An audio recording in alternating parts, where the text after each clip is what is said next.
Welcome to the podcast, everybody. Glenn, how are you? Back. You guys are all over the world. I'm in the city that we all live in. You're elsewhere. Can you tell us where you are? I'm in New York City. New York City at a fancy old hotel. Oh shit! The Big Apple. What are you sipping there? I'm sipping coffee. Glenn, go do whatever you got to do. I'll talk to Charlie. Fuck this guy, right? I mean, let's get rid. Let's just fuck this guy. He wants to get up. I know. Oh, he can still hear us. He's got the he's got the earbuds in. Fuck. Damn it! Fuck. All right, he's outsmarted us again. Oh shit! That's a nice place you're staying in. Hey man, it's not too bad. Caitlin is very upset. She noticed the angle that I used. She's very upset with it. She thinks that people give a flying fuck about what is in the background, and I don't care. But I do appreciate that Glenn made it look nice. Well, no, this is just what it looked like. I keep it nice. I keep it nice. You know what I mean?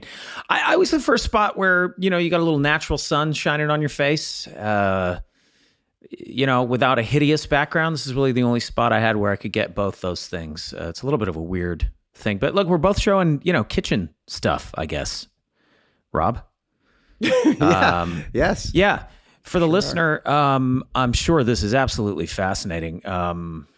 I ought to get in there to talking about the kitchen stuff you can see in the background of the shots, which I cannot see because I'm just listening. But honey, get out of here! You're going to keep describing. Get over here. Well, all the creeps can see that Glenn looks like he's wearing some sort of a beanie. Real fascinating look. I'm into it. And then for the listeners, it's not going to mean much to you, but it's worth maybe checking out on the YouTube or the video podcast because it's an interesting look. It's sort of a prison cap. I know what it's about, though. I know what it's about. I don't know if you want to talk about what it's about, or if that's a secret. I ran this. I actually ran this by some people just in case it came up, and I figured it would just because it's like it's tough to avoid.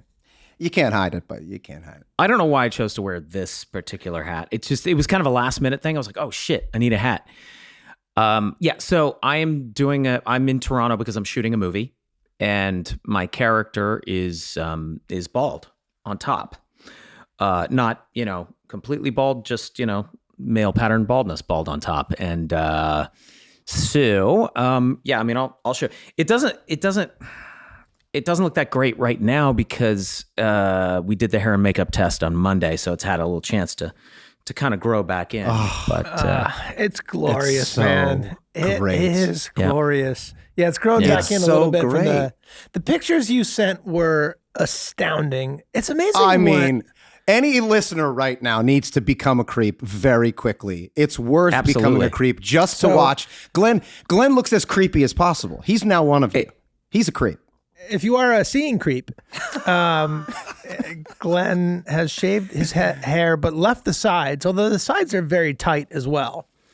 It's pretty tight. Yeah, it changes over the course of the film.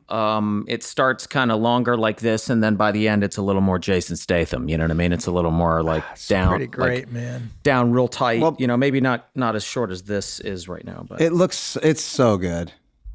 It's and so how are good. you feeling about so its great. potential ability to come back? You think it's, or this look? No, I mean will the hair grow back? Or have you damaged? Did the razor hit all the plugs and jack those? It's not that it did. The thought crossed my mind for sure. But I thought, well, that's just stupid. I mean, I shave my face all the time and the hair always comes back. Like what's, what I mean? They're hair follicles. How delicate could they be? And yet I feel like I have heard stories and I don't know if you guys, have you ever had anybody who's like, yeah, I shaved my head and it never came back? Like, I feel like I heard some people say that, but I feel like Danny said that to me once. Yeah. Right. It's like, it just never came back. I took it all off once and then that was it. But I don't know. I could be making that up. Now, are you using are you utilizing our sponsors? Because we have a sponsor who could maybe take care of that head. Wrong head. Yeah. Hey, come on. Come on. A joke's in for the listeners, the creeps. Honey, they made a sexual reference.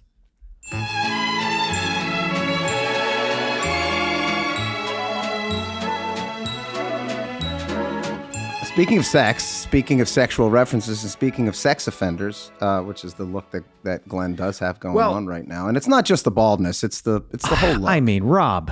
No, it isn't. I think you look more like a Parisian safecracker or something with that. Thank you for putting up. I prefer that. I prefer that spin.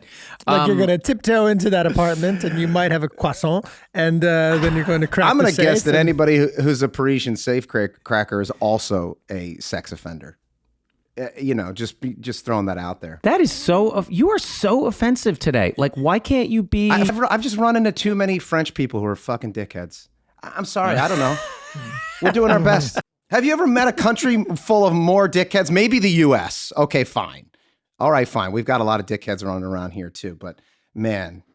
Well, French. It is an interesting move to be like, I'm mad that you don't know my language, and I'm also mad that you're trying to learn it. Yeah. You know what I mean? Like you're mad at you both. Give it a shot. They're just mad. They're just angry. They're angry about. I don't know what they're so angry about. They live in a beautiful country. I mean, what the hell's going on there? They hate that we saved them from. Well, no, I didn't. My grandfather did. They're still hanging on to that? Did. I think so. I think they're upset about them just getting their fucking asses kicked, and the U.S. had to come in and save their. Sorry, and so did the Russians. We saved you guys. Anyway, I'm upset about the French. Yeah, boy, no, that's okay. With the French, I mean, Rob, I'm very popular in France. I can't go anywhere near this. Oh, maybe that's what it is. I'm angry that they have no idea who I am. They're like, who is this? No, they don't know. They don't say, Rob, there's too many sounds, no? Too many sounds, no. It's, how do you say?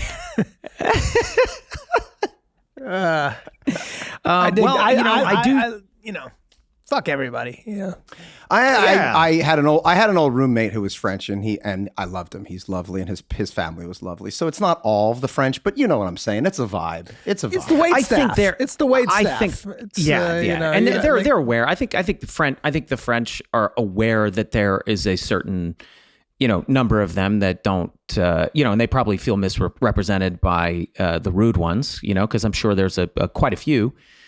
Friendly French people, but they do have a reputation for being a bit sort of like snooty, right? Little sort of dismissive, snooty, it's this whole thing of like, you try to stumble through a couple French phrases because you're trying to order French fries the right way in the country, and they're just like I love it. What they always do is they come up to the table, they immediately start speaking French because they don't know where you're from, although they could probably tell, so maybe they don't, But that's fair. You're in their nation, and they're going to speak French to you. Okay, great. No, but that's the whole thing. Once they know you're an English speaking person, they stop speaking French entirely. Because they're like, we're not even going to play this fucking game. I don't have time for this shit. And you know what? They're not totally wrong. That's got to be fucking annoying after a while to watch. You got I got 10 tables. I got 10 fucking tables. I got to listen to this guy stumble through his shitty French every time. No, it's not going to work for me. But even that would be okay if then... I have shit to do. I have so many cigarettes to smoke. I have 15 more cigarettes to smoke in the next hour. Stupid America. Well, anyway. Okay. So this episode's not going to travel well over there. No. Well, we'll check our numbers in France, and if we're playing big in France, we'll cut all that. Oh, that's not a bad idea. All right. Okay. Yeah. So Meg, you'll check the numbers and then decide to cut that or not. There is no Meg. Meg is very close to France right now. Meg is somewhere in the Heathrow airport. Oh, do you think she's just like tearing through the airport, like all frantic and sweaty and shit, like trying to get to her computer? Yes. Mm-hmm. Yes. She's very upset that she's missing this, even though we've made it very, very clear that it's okay to be in Heathrow airport and not be able to get a great Wi-Fi signal. It's a whole thing, you go somewhere else and then the phone takes a minute to be like, how do I get the interweb? Right. What is this? Yeah. What's the system here? What is this? You know what? Maybe if she's in Heathrow, there's definitely some French people around. Maybe she could go up and talk to a few of them and just see if they're nice. See if if their first instinct is to say, hello, you're a fellow human. It's a pleasure to meet you. Or would they just sort of look at you with disdain because you're an American? You know who's really nice? You know who's really nice? French Canadians. Yeah, Canadians. Well, Canadians in general. Canadians, yeah. Just an absolutely lovely. I was in a store the other day, and there was so much gratitude being thrown around, from all the customers and everyone who worked. It was a whole smile. Like a guy, I bought some wine, and a guy. And the guy said, thanks very much thank me for coming in. Thank you very much for coming in. I said, well, I appreciate you. And he goes, I appreciate you. Like that was the exchange. It was like, well, I was like, thanks, man. I appreciate you. And he goes, and I appreciate you. And he meant it. He meant it. It wasn't snarky. Yeah. Like I couldn't even deliver it real. I like it even came off snarky when I did it as I appreciate you. Like, but it was very, he meant it. You know what I mean? Like, so I don't know when I was, this was back in 2004, I was visiting a friend, who we all know, Morena Baccarin. She was doing she was doing a TV show in Vancouver. And I went up there to visit her, and we were hanging out, and we were driving somewhere. And, this was like 3 years after I'd moved from New York City to Los Angeles. And, both places, can bring out the cynic or sort of the misanthropic side of anyone. But anyway, we were sitting in the car, and we were waiting at a red light, and there was a crosswalk, and a guy walked in front of the car, and he walked in front of the car, and he just kind of walking like this, and he looks over at us sitting in the car, and he's like, and he waves like that, and then he turns and keeps walking. Morena and I are both like, the fuck is this guy up to? I don't know. What does he guy. want? Shit. What does he want? What is this guy? What does he want that from move? me? What is that shit? What is that shit? What does he want from us? You know what I mean?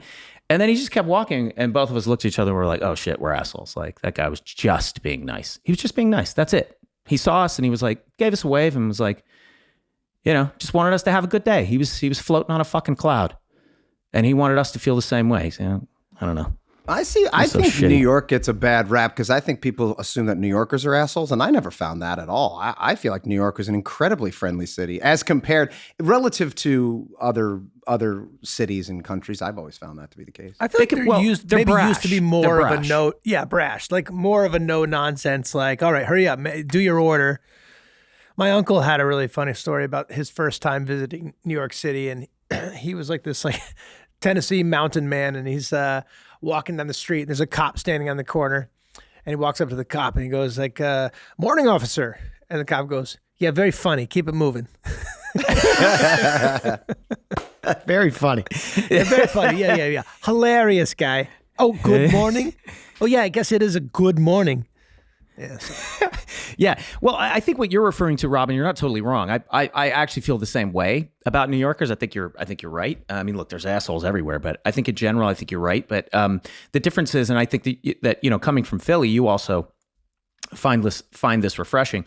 Coming from the South, where everyone is just like overly polite.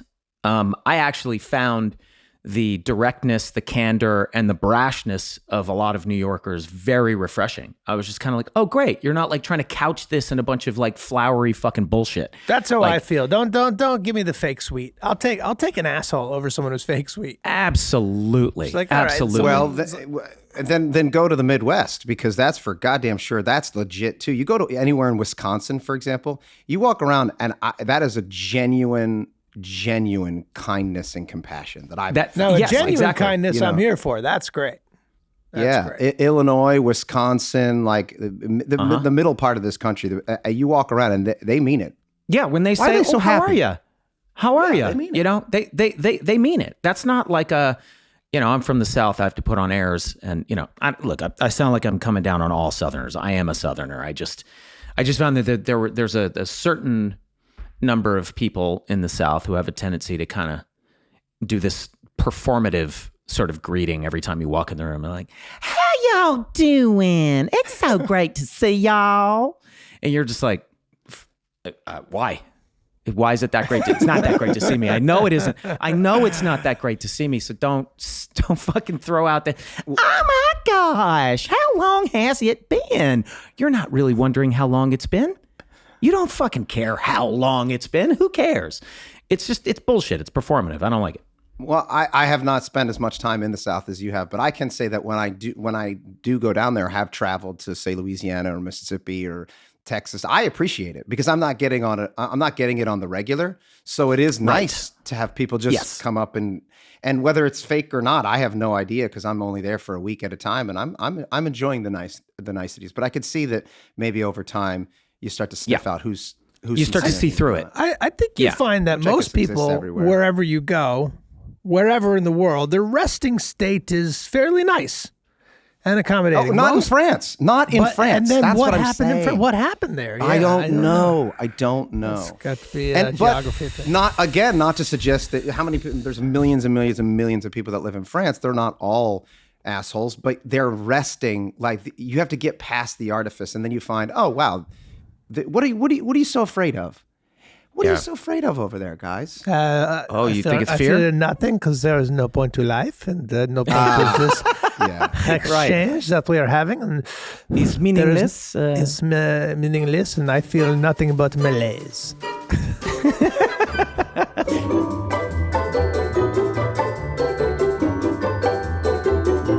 We're still supported by Athletic Greens and their green drink powder, AG1. A combination of 75 high-quality vitamins, minerals, whole food source superfoods, probiotics, and Glenn, how do you say it? Adaptogens. Adaptogens. I mean, it's great. I take it, first thing in the morning, so it gets absorbed on an empty stomach. I'm getting all those nutrients like right into my system. It tastes excellent, and I feel like it doesn't taste too healthy, which is good. I don't want it to taste too healthy. What about the smell? I love the way it smells. It smells delicious. Think about the smells, you bitch. Think of the smells. I can confirm it smells just fine. To make it easy, Athletic Greens is going to give you a free 1-year supply of immune-supporting vitamin D and 5 free travel packs with your first purchase. All you have to do is visit athleticgreens.com/sunny. Okay, that's important. athleticgreens.com/sunny. That's how Meg gets her money. Again, Megan doesn't get paid. All right, unless you go to athleticgreens.com/sunny. Okay, take ownership over your health and pick up the ultimate daily nutritional insurance. Well, all right, so we took care of the French. Should we talk about the episode? Should we? Yes. I have to say, I'm excited to talk about the episode, but I miss you guys. I haven't seen you in a while, and I like talking to you just about your life and what's going on. So. Oh, okay. Well, hey, listen, pal, I miss you too. But I'm happy to transition. I mean, look, I wish you're here in New York City, man. Ton of fun, this town. And, it sure is. So we got Toronto, we got LA, we got New York, and we've got London. I mean, are we some jet setters? Well, you guys are the jet setters. I'm just sort of sitting in the same place. Yeah. Well, I think we should talk about the episode. Do you guys remember what the impetus for this episode was? No. Do you? No.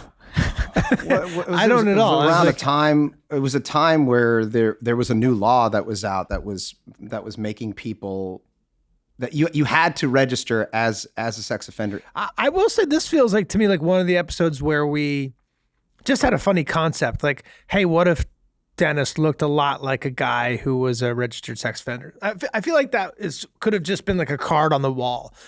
Like somebody looks like a sex offender or something. Well, I mean, we used to, I used to, and I think you did too, Rob, and maybe you too, Charlie, but like used to like kind of just skim through Philadelphia newspapers to see what was going on in the city, see if there was something specific to Philadelphia that we wanted to deal with. And there was a new sex offender law that had been passed about, how they have to register.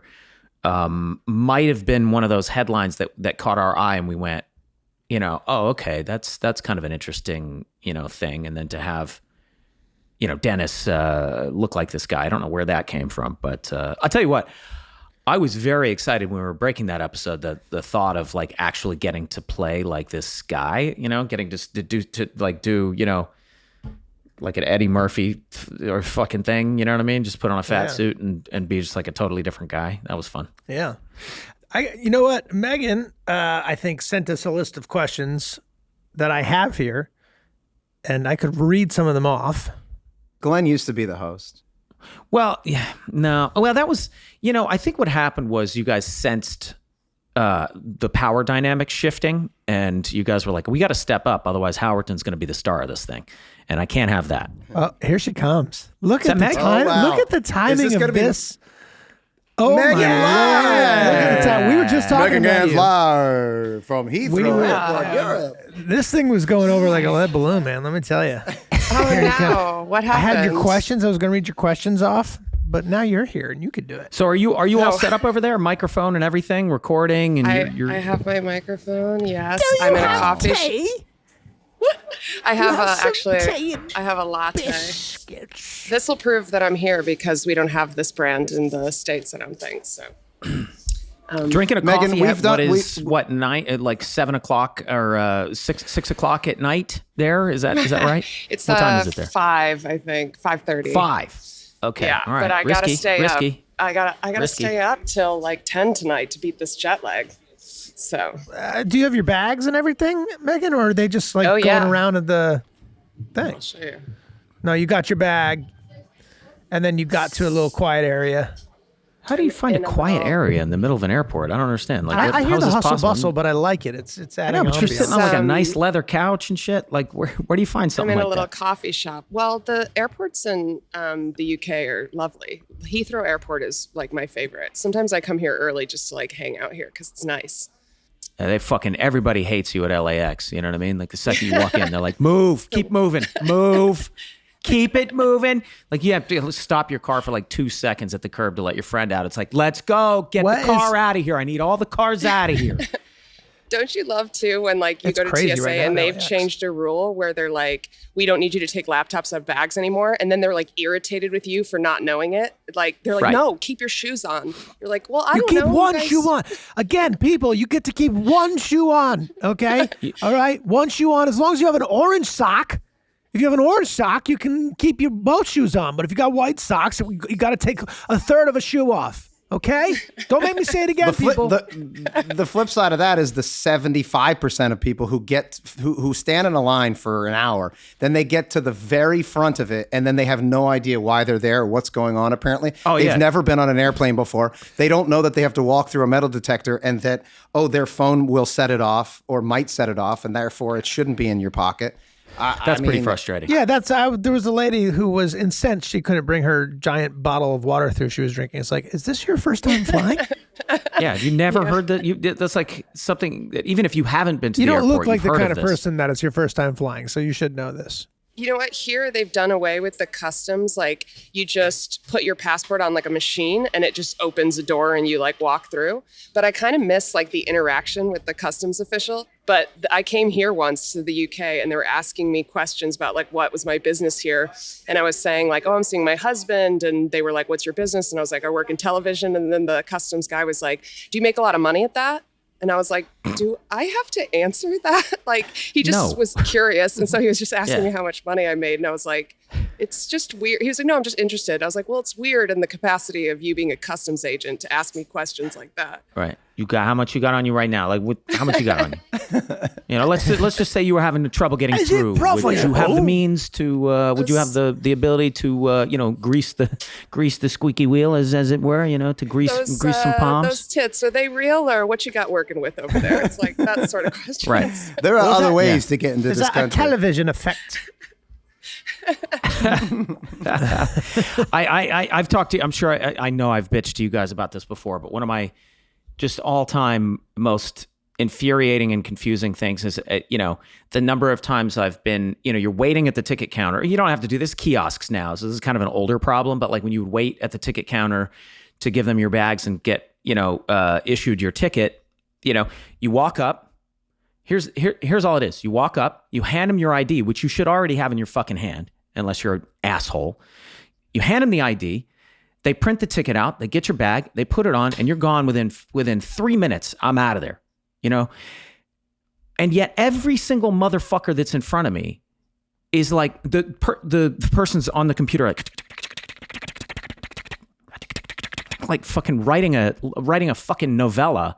And you're like, what are you doing? Does this person have like who shows it? Like I imagine people show up to the airport and they're like, what is this place?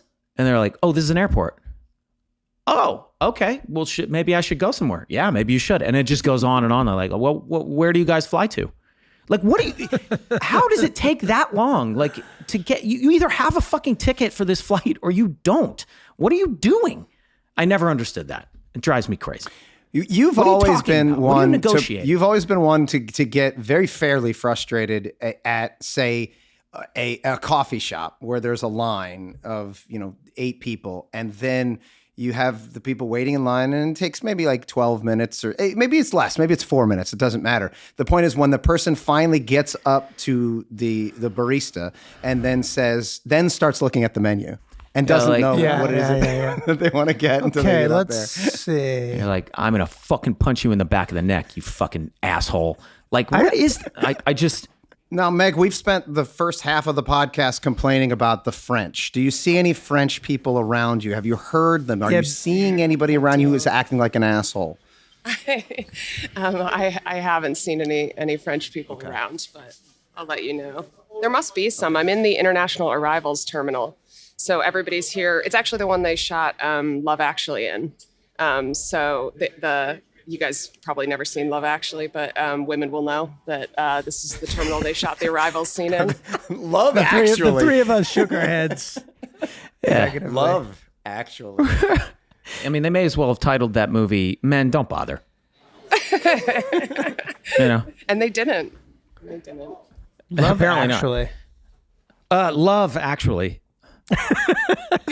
Don't be sarcastic with me. Movie title. Fuck you. Yeah. It's Love. Actually, it's Love. Yeah. Yeah. So. All right. Okay. So there you go. Okay. The answer. What is that? What does that mean? Was the question posed?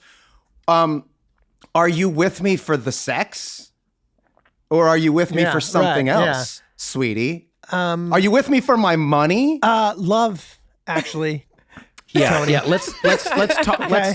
Let's talk about a movie that we've never seen actually, and pontificate on why the movie is called. Why that. the title? I like that That's game. good. Yeah. Okay. I think it could also be that it's like you thought you were in love with somebody, but then you meet somebody else and you're like, actually, that's love. I didn't realize that until I met this person. This is love, actually. The thing before was That's just most likely I thought it. it was. Did I get too real? Did I not be funny and I actually nailed it? Meg, did I Could nail it it? be about kinda... someone who's incapable of feeling love and then suddenly like starts to feel it, and like this is actually This the is Love emotion of Actually. love? It's actually that. Yeah. What if the movie is about a guy named Phil Actually? And Yeah. right, and then there's Yeah. there is star-crossed lovers. There's a woman named Jane, and Jane Love. she falls in love. Actually, Jane Love falls in love with Phil actually. And this is great. This is really good stuff. All right, so we've got a sequel. who's in that movie? Everyone, right? Isn't it one of those? Yeah, lots 500 of people people? are in that movie. Yeah, because it's like six different stories. I prefer your version of it to the actual one, so I'm not going to tell you guys what happens in it because you should You break like our your version? own version. Yeah, I do. probably did see it and just don't remember seeing it. It sounds like a Hugh Grant movie. Was he in that? Is that a Hugh Grant joint? Yes, Hugh Grant was in it. Oh, for real? on, He man. was. Yep. Of course he was. What are you kidding me? He was in Love, actually. I believe he played the prime minister in the movie. Of love. The Prime Prime Minister. Minister. Ladies and gentlemen, the Prime Minister of Love. Love, actually. Oh, it's a Christmas movie. It's a Christmas movie. The Prime Minister of Kindness. Look at Of Love, actually. That's the first line. Right. Listen to this cast for 1 second. Hugh Grant, Liam Neeson, Colin Firth, Laura Linney, Emma Thompson, Alan Rickman, Keira Knightley, Martine McCutcheon, don't know, Bill Nye, Rowan Atkinson. I must see this movie. These are fantastic actors. We're missing out. Yeah. I mean, it doesn't tickle my fancy.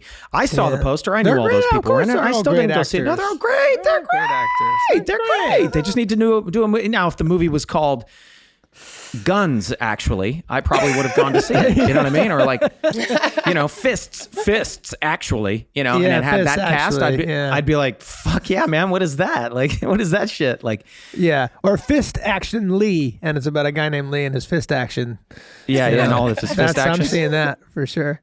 Are we ever going to talk about this episode? Let's do it. Fine. There was one scene, and I don't remember which it was, where I was behind the monitors watching you guys it might have even just been part of the scene. And my stand-in was doing the thing where he was holding his breath as me. I don't remember which shot it is. I think it's maybe when the lady comes in to speak to us. And then after I don't know why we did that, but I think in those early seasons, we had so little trust about anyone. Except one I know exactly why we would have done that. Yes, because we're control freaks, and somebody had to be behind the camera. 100%. Yeah, so I was behind the camera, and I always remember being like, wow, this guy, I think his name was David, who was my stand-in that season, was like ripped. Like, I was like, this guy handsome David. David was really handsome. Handsome guy, and strong. And I was like, wow, great, man. Good stand-in. Good double. The thing where Frank falls against the wall and spills all the chicken parts, did that line where it's like, you made me drop all the chicken parts or whatever, is that line in the episode or is that just in the bloopers? I just remember thinking that was really funny too. The idea that he's not cooking chicken, he's cooking chicken parts. Yeah, he says that in the episode. He does? Okay, I couldn't remember. Yeah. I always like that. Like, just the parts of chicken. He's cooking chicken parts. There's a couple specific things in there that I remember it during the writing process being really pleased with. The specificity of turkey sangria. And I remember like writing that and thinking it was funny. And then I remember you guys reading that and laughing and being like, what is that? And I said, I don't know, but it just sounds funny. And your imagination goes to whatever that might be. Right. Turkey sangria. At the dinner party, whatever was on the plates was just like a gray sort of like mash. Like it was really funny. I remember looking. that. I remember shooting that and being like, why does it look like this? But everything being looks funny, dead. Yeah, everything just looks like completely devoid of because we made it.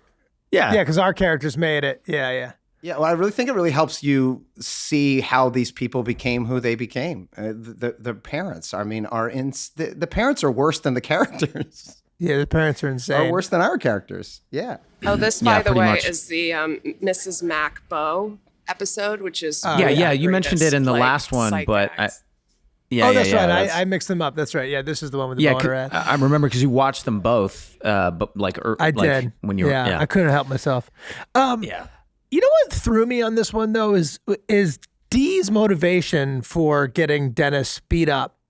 I kind of felt like something that we didn't do before and haven't really done since. Like, where the characters will definitely like screw each other over for their own needs and wants, but probably never to like that kind of an extent, like to get somebody hurt intentionally. I mean, I guess we just did Light Her on Fire an episode before, but wasn't the very first. What was the motivation that ended that episode where we put Dennis into a situation where he was assaulted? Oh yeah. Oh, in the first very episode. first one. The very first one. That's the very first episode. But that's not how that was supposed to happen. It went down the wrong way. Oh, it went down the wrong way. It went down the wrong way. He was supposed to just wake up in bed with the guy, and the guy was supposed to scare Dennis into not wanting to be a gay bar anymore. Yeah, it was supposed to be a couple guys from Dee's acting class, but she couldn't get those guys. So whoever those guys were just random dudes that I picked up when I was drunk as shit. Like, I think that's basically what we're saying. So technically, I don't think it really was, your fault. But I think it's fine. It's fun to see Dee, do something so manipulative and use my narcissism against me. I'm always a fan of that. It's fun. Your voice as Wendell, your fat suit voice. I remember throwing us off the first time because you didn't really tell us what you were going to do. Yeah, I thought it'd be more fun to just kind of come in and do it once I was in the fat suit in full hair and makeup and just start doing it. But by the way, I didn't even know what the voice was going to be either until I got into the full thing and saw it. Once I saw it, I was like, oh, okay. It's got to just be it really what it was just like a really, really bad Al Pacino impersonation. Like, that's all it really is. It's just a really bad Al. And I knew it was bad enough to where it was like people wouldn't know that I was doing an Al Pacino like impersonation because I can't do one well. And so I was like, oh, that's good for the character then. And I remember, and there's a great blooper of it though, of I don't know, like I'm saying the lines or something, and then you step in Charlie, who steps in? Somebody steps in and starts doing it. I stepped in. Yeah. We all gave it a shot because we did a very high end special effect for us at the time where we were doing a split screen because you were obviously playing both characters. So we needed somebody to come in and read the other side of those lines. So no, we didn't do a split screen version of it. We didn't do a split whatever screen. It was. We did an over the. We did some kind of. It was a practical. Yeah, the trick effect. is you just put someone in like Glenn's jacket who looks like him and shoot over his shoulder towards Glenn in the fat suit. Then you turn back around and you shoot over a stand-in who looks like Glenn in the fat suit back to Glenn. Yeah. I mean, it's pretty like basic. Oh, it's like they did it in the 20s or the 30s. Yeah. I mean, it's well, so I came in and for whatever reason, instead of reading the lines, I tried to do the voice that you did. Oh yeah, that's right. That's a blooper. Yeah. Oh yeah, and then it just I saw that. It's like whatever it was. It's like just having a swollen tongue. Yeah, that's right. Yeah. Well, it's like you I picture there just being things pressing up against the vocal cords. Maybe if you've gained a little too much weight, maybe there's something kind of constricting things. So that was the thought there, but. I think the idea of eating a peanut butter and jelly sandwich when I answered the door was the last minute addition. I don't think that was in the script. I just thought like it'd be funny if he's like eating a sloppy peanut butter and jelly sandwich when he answers the door. It's a nice little addition. I think adds a nice little touch to it. But yeah, that was super fun. That little kid is kid is very funny, Timmy. Yeah, it's very disturbing. That's very disturbing. I mean, it's all just innuendo and fun until the final line. And I'm sure we sat there and didn't really labor over whether or not we should do it. It was just whatever that final exclamation point at the end of it was probably bandied about. And then Glenn, you say, like, okay, I get it. I'll take off, and you throw the kid a little wink. Which really puts it over the top. That's so funny. It's just awful. You say he's bad. There. He's not reformed in any way. You're out there taking the heat while I'm in here watching the Disney Channel. Yeah, that's what he says. Yeah. Why the hell would I move? So horrible. Do you guys are there celebrities or people that you've seen that are just absolutely like uncanny doppelgangers for you? Oh, I can tell you the ones I get all the time. Yeah. Well, Haley Joel Osment used to be a thing, although it's less so these days. Yeah. Haley and I look a lot alike. Rob, you got that one on the plane that one time. What was the one on the plane? Oh, the guy from, a woman comes up to me and she says, "Oh, I'm such a big fan of yours." And I said, "Oh, thank you so much." And she said, "Oh, do you think we could get a photo?" I say, "Sure." We take a photo. And she goes, "I love Burn Notice." And I was like, I've never seen that show. And then I'm thinking, you do look like is that she guy. watching Burn Notice? Yeah. So she's like, Burn Notice is like my favorite show. Is it coming back? And I was like, I don't know. Jeffrey Donovan. I haven't seen it. Yeah. Isn't his name Jeffrey Donovan? All day. Oh, he's a Donovan. very good looking guy, and he's also a fantastic actor. He's great. Fantastic. Loved him. Yeah. He's great in Fargo. Glenn, do you get people? I don't feel like Not really. Somebody. Oh yeah, you know who I get these days is people compare me to Jonathan Groff. I see that a little bit. A little bit. Yeah. I get Pete Wentz quite a bit, and I know that Pete Wentz gets me. He's told me that a lot of people will say the same thing. And there was also a band that I'd never heard any of their music, but I got and I think you guys were always sort of around when the show first premiered, and we would go to events, and there would be people taking photographs of us, and no one had ever seen or heard of our show, but people thought that I was the lead singer of the band Hoobastank, and you guys were all in the band. What a name. Yeah. So I would get a lot of Hoobastank comments. Yeah. Hoobastank guy. By the way, there's, for those, and I'm sure there's like vast majority of the people that are listening or watching this have never actually experienced being on a red carpet. Okay. Let me tell you something. There is nothing more humiliating than stepping onto a red carpet for some sort of an event. Sometimes it would be the event that was like celebrating the thing that I'm in. and walking the red carpet, having all these people take photos of you. And after they take the photo, they yell at you, "Who are you? What's your name?" You tell them, and you're like, "Oh my God, that is so embarrassing." And they're like, "How do you spell it?" They want to know how to spell. And you're like, that doesn't still happen to you, right? No. But that was something that would happen a lot, like in the beginning, early seasons. Yeah, for sure. People were like, "Oh, okay, he's on the red carpet. I know I have to take photos of him." And then afterwards, like, tell us your name. Who the hell are you? How am I going to sell these pictures? Charles? I get like people, like regular people. Like people like, "Hey, this is my buddy. I just met in a bar and he's short and has a beard and scruffy hair." And it never looks like you. I get a lot. I've seen a lot of that on social media where people are like, look at my buddy. He's like, looks exactly like Charlie. And I'm like, no, he doesn't. No, fucking I don't doesn't. see a lot of it. The basketball player one, that was pretty funny. There was a guy on the Mavericks, I think, and who's got to be like 7 feet tall. So, there was like someone had cobbled together like a series of pictures of him and then me, and I was like, okay, I see that. It's pretty funny. Yes, yeah. I remember seeing that. That was a pretty good one. Yeah, Meg, what about you? Is there anyone who people are like, "Oh, you look like so and so"? I get Selma Blair. Yes. Selma Blair, but maybe not after an 11-hour flight. And actually, the most accurate one I've ever gotten is that there's this movie called Welcome to the Dollhouse, which is like a dark comedy about this young girl who's like everybody hates, basically. And she looks really nerdy, and she looks exactly like I looked when I was younger. Like I'll put side-by-side pictures up in the podcast. I mean, to a T, that is what I looked like when I was a kid. That movie is amazing. It's amazing. Really, that's Todd Solondz, right? Yes. Yeah. I got one that I was very excited about recently, maybe 6 months ago. I was very excited. I was in pretty good shape, and to be fair, I had a hat on and I had it down really low. And I was sitting out at lunch, and some guy comes up and he's like, "Oh, fucking man, can I take a photo with you?" And I'm like, "Sure."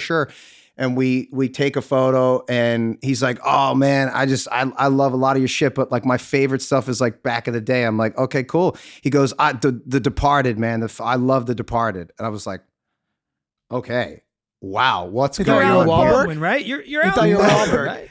He thought I was Wahlberg, and I was like, "Oh man, I'm not Mark Wahlberg." And he was like, "Oh, fuck you, man, fuck you." And then he ran away. You are like, Wahlberg. Great. Yeah, you are. Yeah, you fucking are. Yeah, you fucking are. You can't hide from me, Wahlberg. I told that story to Mark Wahlberg, and he looked at me like, actually. "What?" Yeah, right. Yeah. Wahlberg wasn't feeling it. You wish, buddy. You wish, pal. You fucking wish. Yeah. How's that even possible? We're barely even the same size. You gotta put on more weight. You gotta put on more muscle. You don't even look like me. He's always always slightly just out of worked breath. out. Yeah, he's always just worked out. You know, we both got on a flat brim hat. That's it. What do they even say? I don't know. That's my. Do you think that he like drops down and does like fucking 25 push-ups before every take of something? You know what I mean? So he's like legitimately out of breath. It adds like intensity to the scene, but also like he gets a pump. You know what I mean? Whatever he's doing, it's working, because I'll watch that guy in anything. Yes, absolutely. Same. Yeah, absolutely. Well, Rob, you've got a sibling who is now a writer on It's Always Sunny in Philadelphia, and a very good one, I have to say. It's been very refreshing and fun having her in the writer's room, because she's really brilliant. But she's in this episode, and she's your sister. She is. Yes, she is. Yeah. She's also a great writer on Mr. Quest as well, the other one, the other show. Yes, Mr. Quest. Mr. Quest, Mr. the Quest. famous Apple show. Katie Mack is, she calls you an asshole or creep or something like that. Yeah, she says she's the one who says pervert dickhead, I think, right? Yeah. Wait, in addition to Katie, you have another sibling, Pat. Do people stop Pat and think that it's you? Because Pat, yes. You and Pat look a lot alike, except that Pat keeps his hair kind of blonde mostly. But yes, my brother, we have different coloring, blonde hair. He's blonde hair, blue eyes, and I'm brown hair, brown eyes, and yet we do look so much alike that he gets mistaken for me all the time. Yeah. And he uses it because he'll use it to like say, if someone's like, oh, do you want to come to the front of the line of somewhere where we almost always will say no because we don't want to be assholes that cut in front of lines. He'll just go, yeah, because us. I say yes to that every time. Are you fucking kidding me? Somebody asks me if I want to go to the front of the line because I'm who I am. I'm like, yes. Yeah. Absolutely. Well, it's not going to work anymore at French restaurants. They're not going to let Pat in. Yeah, it'll work. They don't watch the well, it won't work because they don't watch the show and they certainly don't listen to this podcast. French fucks. No, they don't.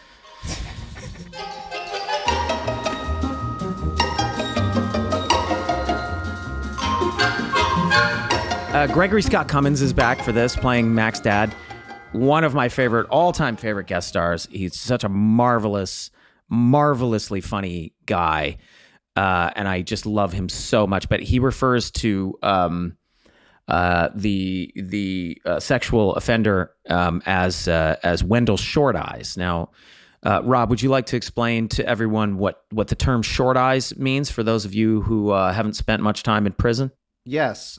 We learned sometime around that year that short eyes was the term that inmates would refer to pedophiles or pedophiles here in the United States.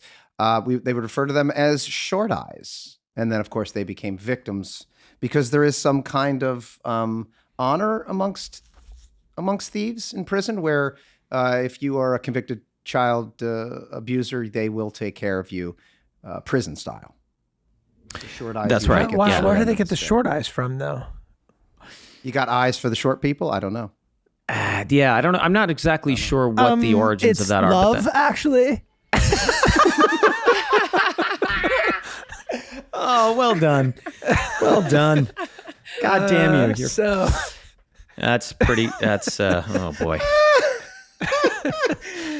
Well, I could go on and on about Gregory Scott Cummins because I love him, but we should also give props to Mac's mom and Charlie's mom. Lynn Marie is so funny in this episode. The way she plays it when Danny comes in, and like every time he shuts her up, and she just immediately just stops talking. She's just, oh God, she's so funny. Hey guys, short eyes is old school prison slang for a child molester that entered the public lexicon in the late 1970s when Miguel Pinheiro adapted his play Short Eyes into a movie with the same title. The movie is about a pedophile who gets tortured and ultimately killed by his fellow inmates after they find out what he's in jail for. So it's based on a term that was used in the play, or based on the name of the play. The name of the play. A lot of big theater fans in prison. A lot of big theater fans in prison. You guys see that play? You see that play? Have you ever actually read Moliere? Yeah, but have you read it? No, but read it. Bro, like, I really got a Moliere tattoo right here. I love the French. Great playwrights. Tartuffe? Have you read Tartuffe? It's unfucking unbelievable. Oh my God. It's unbelievably farcical. You want to laugh. You want to laugh? You want to laugh. Yeah, you want to laugh. Read some Moliere. Read some Moliere. All right? Moliere. Trust me. Yeah. You guys are like, what's another one?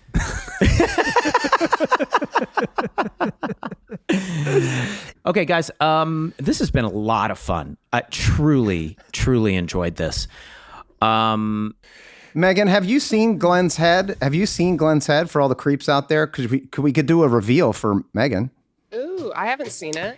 Okay, well, it's so the character I'm playing in this movie is bald on top. But you'll see the fuzz because we've only done a hair and makeup test and that was on Friday. So I have to go through that because it doesn't, people are like, oh no, I can see hair. Whoa. It's so good. Yeah. It's so good. It's kind Isn't of that Steve Jobby or alarming? something. Real.